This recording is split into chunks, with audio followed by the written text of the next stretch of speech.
안녕하세요. 바이블 처치를 섬기고 있는 홍수미 목사입니다. 오늘은 룻기 4장 13절부터 22절의 말씀을 통해 텅 빈 인생에 하나님이 새 계보를 여십니다 라는 제목으로 함께 은혜를 나누겠습니다. 사람은 누구나 인생이 비어버린 것 같은 순간을 만납니다.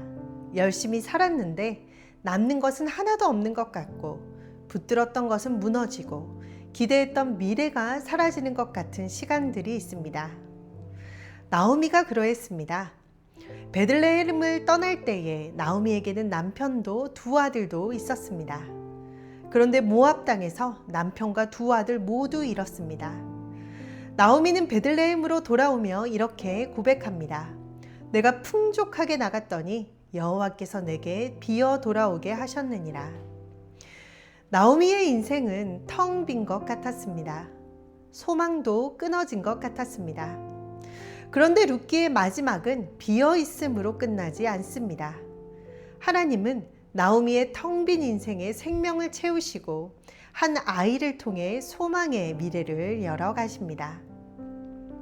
오늘 본문 룻기 4장 13절부터 17절의 말씀입니다. 이에 보아스가 룻을 맞이하여 아내로 삼고 그에게 들어갔더니 여호와께서 그에게 임신하게 하심으로 그가 아들을 낳은지라. 여인들이 나오미에게 이르되 찬송할지로다. 여호와께서 오늘 내게 기업 물을 자가 없게 하지 아니하셨도다. 이 아이의 이름이 이스라엘 중에 유명하게 되기를 원하노라. 이는 내 생명의 회복자이며 내 노년의 복량자라. 곧 너를 사랑하며 일곱 아들보다 귀한 내 며느리가 낳은 자로다 하니라.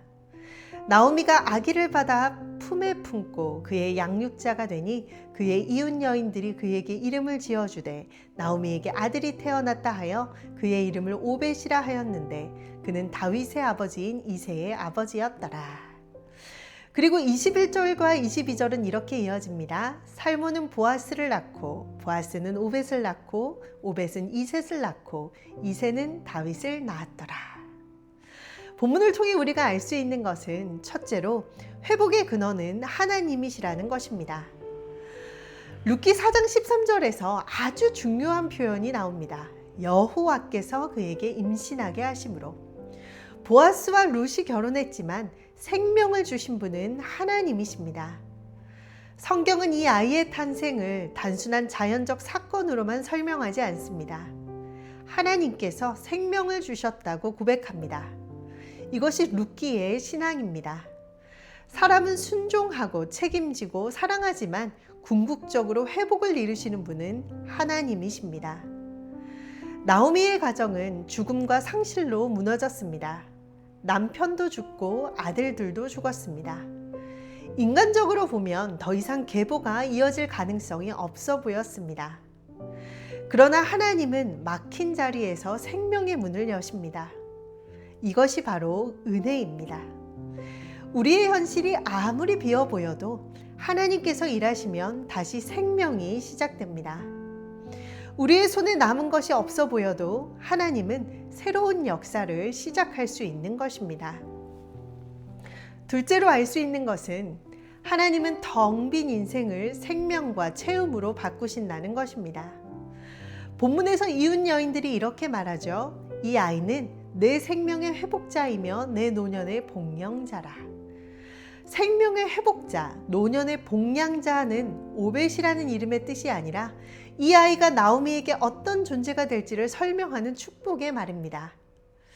오벳이라는 이름은 섬기는 자 또는 종이라는 의미와 연결이 됩니다.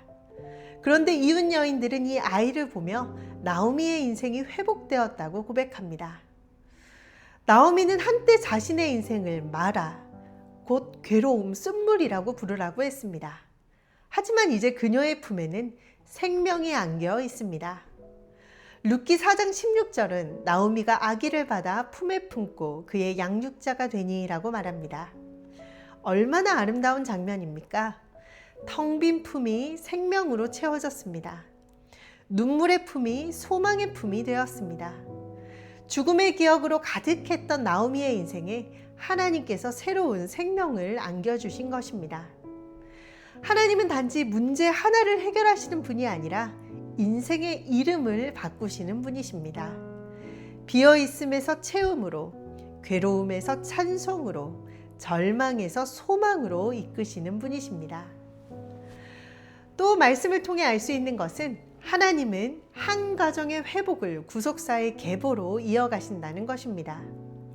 룻기의 마지막은 개인의 행복한 결말로만 끝나지 않습니다.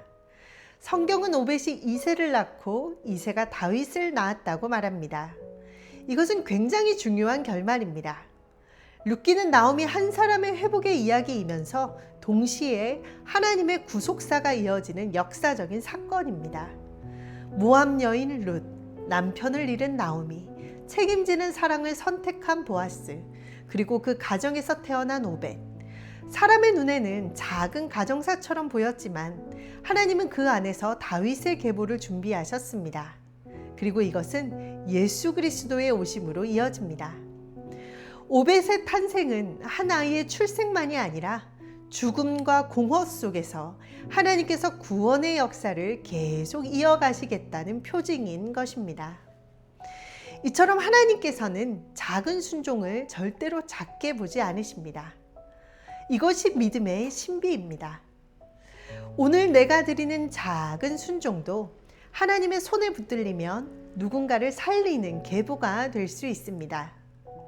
오늘 내가 선택하는 신실함도 하나님 나라의 이야기 안에서 쓰임받을 수 있는 것입니다. 사랑하는 여러분, 룻기 4장은 우리에게 분명한 소망을 보여줍니다. 끝났다고 생각하는 시점에 소망의 미래를 열어가십니다.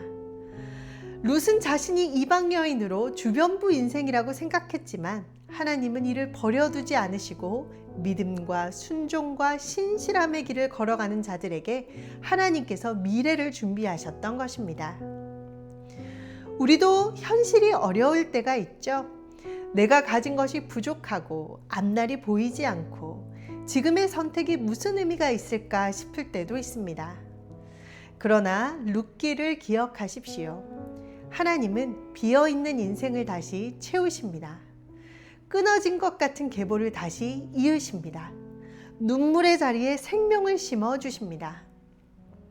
하나님은 우리의 작은 순종을 통해 더 큰 구원의 이야기를 써내려 가시는 것입니다. 오늘의 적용은 이것입니다. 첫째, 내 인생이 비어 보이는 순간에도 하나님께서 회복의 근원임을 믿으십시오. 둘째, 지금 주어진 자리에서 룻처럼 신실하게 순종하십시오. 셋째, 보아스처럼 하나님 앞에 책임지는 선택으로 나아가십시오. 넷째, 내 작은 믿음의 선택이 하나님의 손에 붙들리면 다음 세대를 살리는 축복의 통로가 될 수 있음을 기억하십시오. 나오미의 품에 안겼던 오벳은 생명의 회복을 보여주는 선물이었습니다. 그리고 그 오벳은 계보를 통해 이새가 나고 이새를 통해 다윗이 나왔습니다. 하나님은 죽음과 공허로 소망이 없어진 가정에 생명과 채움의 새 역사를 일으키셨습니다. 오늘도 그 하나님이 살아계십니다. 현실이 어렵더라도 믿음과 순종과 신실함으로 걸어갈 때 하나님께서 우리에게도 동일한 약속을 주실 것입니다.